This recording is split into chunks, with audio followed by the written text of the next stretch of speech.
everybody. So, like they said, my name is Karen Lopez. And as I don't know if you already programmed, but my biography says I wanted to be a scientist from a very, very young age. So I'll give you all a little story about my journey. So, Form 3, Holy Name Convent. Miss Lopez decides, well, of course, she's going to do sciences. So, your girl gone in, all hot and sweaty. Yeah, going to do this exam. Do the exam. About a week later, I get my results back. And I got 5%. No, I'm not even lying. I got 5%. And it's not one of those, I went to the room and I write my name on the paper and no, I answered questions. I really did. I answered questions and I got 5. So, first thought, well, I guess I'm doing POB. Not sciences anymore. But then I went home and I kind of grappled with myself and I was like, all right, let's try this again. So we had a makeup exam. And this time I changed my strategy. I turned off the TV, stopped talking on the phone so much. And, well, I got 95% this time. Yeah. Went on to do chemistry, got my distinction, got my A's, blah, blah, blah. Went on TUE. Now I'm doing my master's. So why did I start with that story?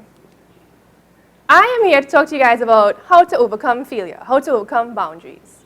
And from someone who basically encountered failure before they left the gate, I was barely in the gate, and I got my first boom, whoa, what happened? I thought I did so well. You all need to learn how to accept failure and how to come to terms with it, how to use it to get to where you want to go.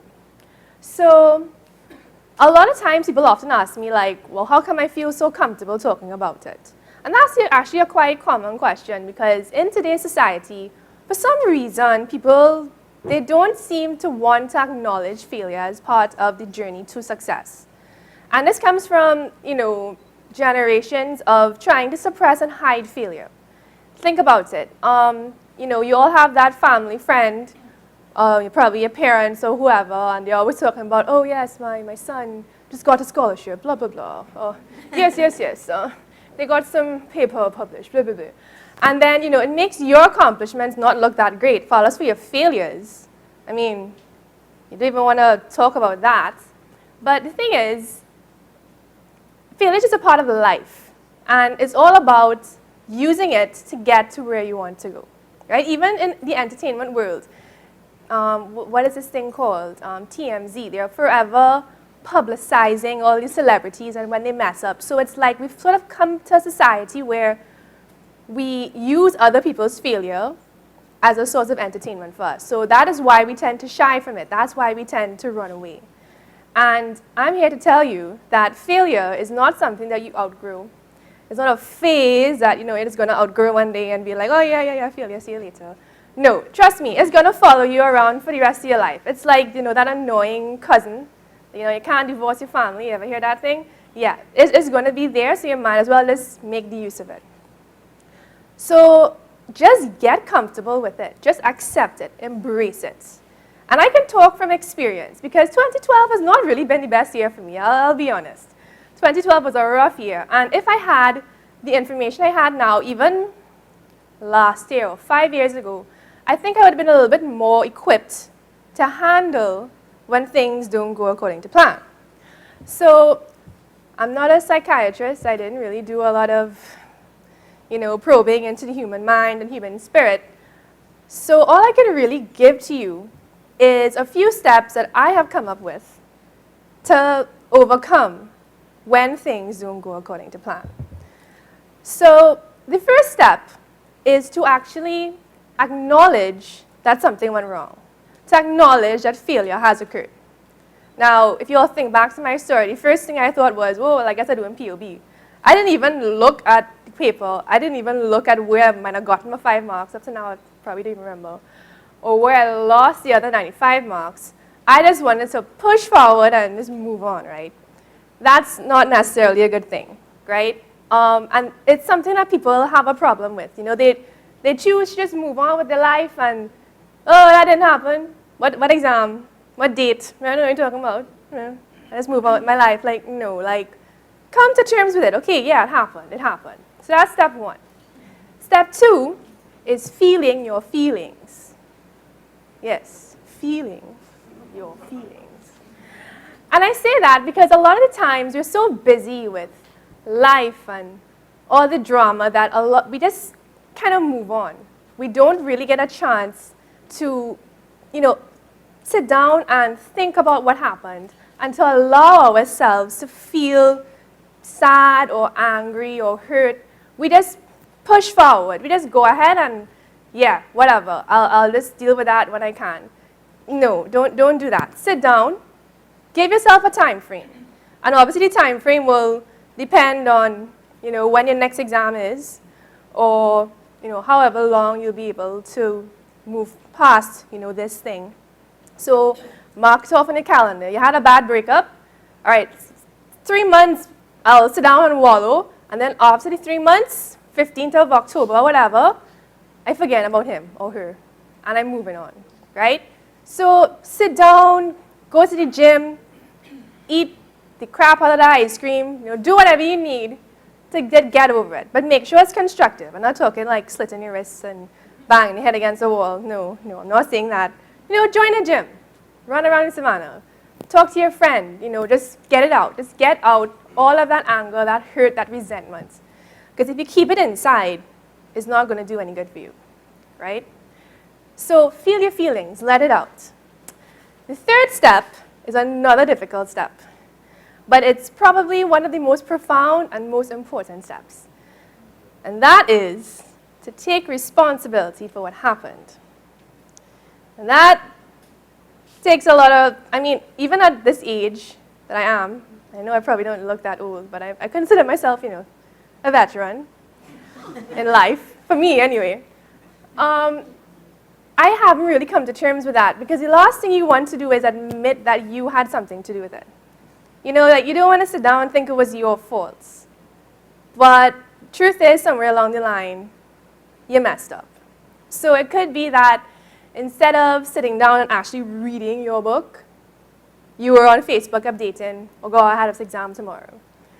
Or it could be that instead of listening to your friend's advice about that guy who you thought was so great, you decided to do your own thing. Then a couple of weeks later, you find out something in 51, and you're like, whoa. Or there are the few instances where you really are just kind of caught off guard. You're doing everything right. You're trying everything, and then for whatever reason, the universe just says, nope, access denied. So how do you accept responsibility there? Somewhere along the line, there must have been a sign. Your gut must have told you, whoa, buddy, whoa, slow down. Something going on wrong.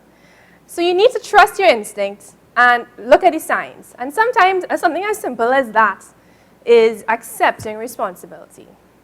And that's actually, if you all can do that, and the faster you get to that step, the more quickly you'll be able to move on. Because that is actually where you're able to change your strategy. That is the step that is going to prevent you from doing the same thing over and over and over, expecting different results, and thereby ending you up in St. Anne's in the madhouse. Right? Nobody wants to end up there. I've been there. It's crazy, literally. So I'll just kind of I don't mean to do this and be all corny, right? But I'll talk about Thomas Edison, right? Inventor of the light bulb. And Thomas Edison had hundreds of thousands of prototypes for a light bulb, all of which failed miserably. They either didn't work, they mash up, they blow up, whatever. And somebody actually came up to him and was like, dude, you came up with 100,000 ways to make a light bulb that didn't even work. And he responded by saying, I found 100,000 ways not to make a light bulb. Boom. My mind was blown when I read that. I don't know about you all. But basically, he took something that anybody else would have been ashamed of and turned it around. Okay, this design didn't work, let me try this one. Right? And that's what you have to do. You're gonna fall down a lot, and you'll have to just learn to get up and change the strategy. If it is that you need to go somewhere else to pick up a guy, go somewhere else to pick up a guy. And notice, I'm not just talking about failure in the academic sense. I'm talking about failure in general, because failure isn't confined to one aspect of your life. I'm talking about failure across the board. So re-strategize. Talk to people. Find out what they did. Look at some of your role models, people that you actually look up to, and find out what they would have done to get where they are, and see if you can tweak it to do it your own way. And the fourth step is realizing that, you know what, everything is going to be okay. Right now, that F on your paper, it seems like a big deal, but 10 years down the line, you're probably not even going to remember it. You have to realize that these are all infinitesimally small moments in a really, really, really long time span, in like the entire universe. And if you get caught up in the present and looking at and focusing on things that are going wrong, you're going to miss out on opportunities to make things better. So by all means, yes, after you go through the first 3 steps, realize that after a while, things do get better, and life does move on. And you're much better and you're a much stronger person because of it. So, before I go, I want to do a very simple exercise with you guys.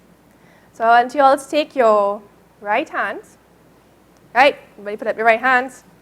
Take it across your left shoulder. And pat yourself on the back and give it a rub, give it a squeeze, because everything is going to be okay. And you all need to hope and trust and know that despite the fact that you've fallen, you're not the only one that's failed, you're not the only one that's messed up, and you can overcome it, and it will take you one step closer to where you want to be.